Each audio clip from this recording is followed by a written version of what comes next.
The first wave for Mario Kart 8 Deluxe Booster Pass content comes out in just over a month. And after that, there are still 5 more waves, making up 12 new cups and 48 new courses. However, these courses aren't new. For better or for worse, it seems like we are exclusively getting courses from past Mario Kart games, all the way from Super Mario Kart on the SNES to Mario Kart Tour on iOS and Android. Out of all those incredible courses, featuring numerous fan favorites, here are the ones that I want to see make up the rest of this DLC. Also, just as a disclaimer, the last 2 cups in this video, well, you'll see, they're pretty weird, but in my opinion, they would be the most fun cups in Mario Kart history. So first up, we have cup number 1. We started off with DS Yoshi Falls, then go straight into N64 Koopa Troopa Beach. Next up, we have one of my favorites in the entire franchise, Toad's Factory from Mario Kart Wii. This course has never been remade, so I would love to see it in 8 Deluxe. Last but not least, we have Luigi's Mansion to round off this first cup. Technically, all the cups do have icons, but in the mock-ups, I just give them my own icons that, you know, some of them overlap, but some of them I think are a bit cooler. That's neither here or there. Let's get into the second cup. Starting the second cup off, we have 3DS Daisy Hills. I believe this was one of the first courses to even come out with Mario Kart Tour. It's also a great course from Mario Kart 7, and I'm gonna be honest, I just really enjoy this one. Then we have Peach Beach with those little cataquacks, I think they're called. Then we have Mario Kart Tour's Merry Mountain. You'll probably be seeing some gameplay in the background from this course. It is exclusive to Mario Kart Tour, but it's not based off a city. I mean, I guess if you want to say, you know, based off the North Pole, but come on. This track is actually really cool. I think this is probably the most well-designed Mario Kart Tour track. Last up, we have Shy Guy Bazaar. Not much to say about this one, it's just really fun. Okay, this cup, if this ended up, you know, actually happening, would break the internet. First off, we have Mushroom Bridge. It's kind of a relatively tame track, but at least whenever I would play Double Dash, this one was always one of my favorites. Next up, we have Frappe Snowland. Your pretty average snow track, but these last 2, oh man. We have DK Summit from Mario Kart Wii and Waluigi Pinball from Mario Kart DS. Let's start off with DK Summit. This is one of the fan favorite tracks just in the entire franchise. This track is so good, the music, oh, it's legendary. Going off those little blue boost pad half pipe things is so much fun. Trying to miss the Shy Guy snowboarders is so cool. Going over the moguls, everything about it is so fun. It's so creative, so unique, and I would love to see it brought over. Now, Mario Kart DS's Waluigi Pinball is the course that I think is the most likely to be brought over. Out of literally every single course that can and probably will be brought over, considering we have 40 entire race courses, Waluigi Pinball is the one I believe in the most. That's because not only is it remade in Mario Kart Tour, which seems to be a pretty big draw for Nintendo, but it also shares the same music as Wario Stadium, which is already in Mario Kart 8. So they wouldn't have to commission new music, they wouldn't have to really do anything of that sort, because the music is already in the game. Moving on, we have Delfino Square with that huge drawbridge, Boo Lake, which it's a pretty fun course. Nothing super crazy, but you know, it's there. And then, oh man, we have Rock Mountain and Woohoo Loop. In my opinion, I'm a bit more of a Maka Woohoo stan, but Woohoo Loop is also really, really cool. Jumping back to Rock Mountain, this is the first course that actually made me feel like gliding could be a legitimate mechanic in this video game. I mean, obviously Mario Kart 7 is where this course originated, and that's where, you know, gliding was originated within the series, but you take off from that massive jump and it's just, I mean, you actually feel like you're flying. Another city course, we have New York Minute from Mario Kart Tour. Following that, we just have banger after banger. This cup is also really good. We got Mushroom City from Mario Kart Double Dash, Koopa Cape, which was my favorite, you know, track as a kid. I don't know why, whenever I played Mario Kart Wii, this one was my favorite. It beat Coconut Mall, it beat Maple Tree Way, it beat every other course for me. I don't know why. Then last but not least, Wario Shipyard. You know what? All 4 of these tracks are really good. New York Minute, in my opinion, is a relatively bland, like, course, actually, like, course-wise. I really do not like the layout of that course. It was the first original Mario Kart Tour course, so it kind of makes sense. Maybe the developers just didn't understand yet. So if possible, I'd like to see them actually bring over New York Minute 2, which uses all the same graphics and stuff, but in my opinion, the layout is just a little bit more interesting. But that's neither here nor there. I mean, any sort of New York track is cool because I just want to see those big buildings.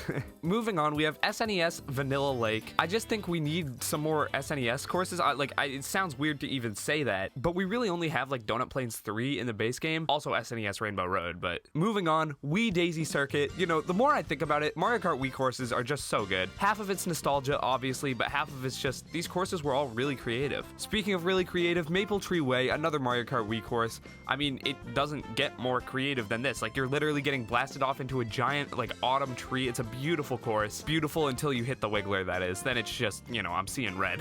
Last but not least, to round off this cup, we have DK Mountain. Getting shot up to that big volcano in the sky is so cool. This course actually reminds me a lot of Maple Tree Way. You kind of get blasted off right at the beginning, then work your way back down, cross over to a new lap, and do it all again. All right, here we have the 7th cup out of the 10 in this DLC. We are getting 10 more cups on top of the 2 we've already seen. We are getting 12 new... Guys, like, I gotta stop. I'm just getting way too excited. Next up here, we have SNES Ghost Valley. I think this course is really cool. I don't know. 3DS Rosalina's Ice World. I'm gonna be honest, nothing about this course really has ever stood out to me besides the fact that it's Rosalina, and you can kind of see, I mean, it's not actually the Comet Observatory, but like a mock-up of it, I guess. I don't know. Besides that, it's a relatively, you know, standard course in my opinion, but hey, I mean, it's not like boring. DS Peach Gardens is here next. I always loved this idea of like actually going through Peach's Gardens. Any Mario Kart course that takes inspiration from the actual Mario franchise, I really do enjoy. I guess that's kind of the saving grace for Rosalina's Ice World for me, because it kind of takes inspiration from Galaxy. Last but not least, Moonview Highway.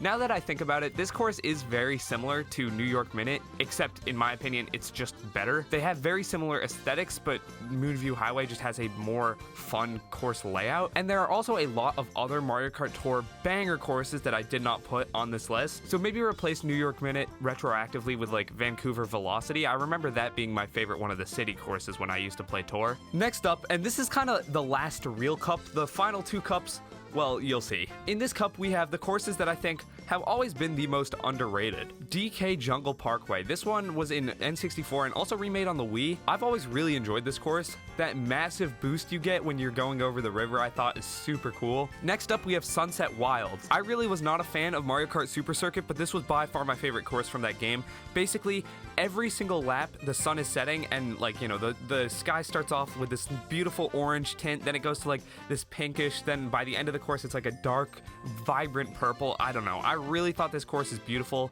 It reminds me a lot of Arizona, which, you know, I don't live in Arizona, but my grandparents did. I have some really nice childhood memories of going there with, you know, all the giant like bell rocks and whatnot, which you can kind of see those plateaus like off in the distance. I don't know, this course has always felt very homey to me. If they could actually remake this course, give it, you know, any sort of verticality, I would be over the moon. But at least for now, any way this course can get in, I would die happy. Next we have GBA Broken Pier. Again, another Super Circuit track, but one of the ones that in my opinion actually stood out and was really cool. It could have easily been a standard, you know, Boo's Fortress or whatever, but the Broken Pier idea is just really unique and not something you see in Mario Kart that often. Last but not least, Wario's Coliseum. It looks like a 3-year-old just scribbled for about 30 seconds, and then that was taken as the course map. There are so many twists and turns, there's like a giant funnel thing, but it is just so much fun. All right, here, oh boy. Here are the last 2 cups. First one, yep, I mean, you can see what this is. Starting off with Bowser's Castle for the GameCube, we then jump into Bowser's Castle for the DS. Followed by, you guessed it, Bowser's Castle for the Wii, and knocking it off with Bowser's Castle for the 3DS. Now, Bowser's Castle for the 3DS, I definitely will see coming. The rest of them, I'm not too sure. I don't even really remember GameCube's Bowser Castle. Hopefully it's good. However, DS and Wii's I really enjoyed. In my opinion, I like the layout for those courses even more than Mario Kart 8's Bowser Castle, but that's just me. This cup would be devastating. 4 Bowser's Castles in a row, it would be so difficult. Yeah, I mean, I'm sure you know what's happening. It can only hold a candle to the final cup in the game. Keep in mind, at this point, there will have been 92 courses out. That is 23 other Mario Kart Cups, and none of them are as hard as this one. That's right, the Rainbow Road Cup. Starting off with Rainbow Road for the GameCube. This one is actually really cool. I'm sure you guys probably already know this, but In the city beneath the course, you can see like the other courses from the game, which I just always found super cool. Mario Kart DS's Rainbow Road, this thing has a loop-de-loop. I mean, what? It has a loop-de-loop without the anti-gravity gimmick. What the heck? Mario Kart Wii's Rainbow Road, it's almost reminiscent of N64's with the way it has that giant drop at the start, but then you get into like the little figure 8 section, you get the boost pads. This one is ridiculously hard, probably the hardest Rainbow Road in the entire franchise. And then last but not least, 3DS Rainbow Road. This is probably the objectively best Rainbow Road ever. You go from riding on the Rainbow Road that, you know, the course is obviously named after, to jumping on the rings of like Saturn, then you're riding on a planet, then you're going through this giant like rocket tube. It is the craziest course, so much fun, totally deserves to be remade, and holy crap, that would mean this game has 7 different Rainbow Road courses. Honestly, it could even have 8 if earlier in this DLC they put in Super Circuit's Rainbow Road, because that would be the only one missing. Like, I don't even, what do I even say to this? It would be an utterly ridiculous final cup, but there would be no better way to end off the ultimate Mario Kart game. Let me know what you guys think down in the comments below. If you enjoyed this video, hit that subscribe button, and if you're a Mario Kart fan and want to watch me torture myself, I played through every single Mario Kart 8 vehicle combination. That's right, every unique kart, glider, and tire combination, and distilled it all to the funniest moments for you to watch right now.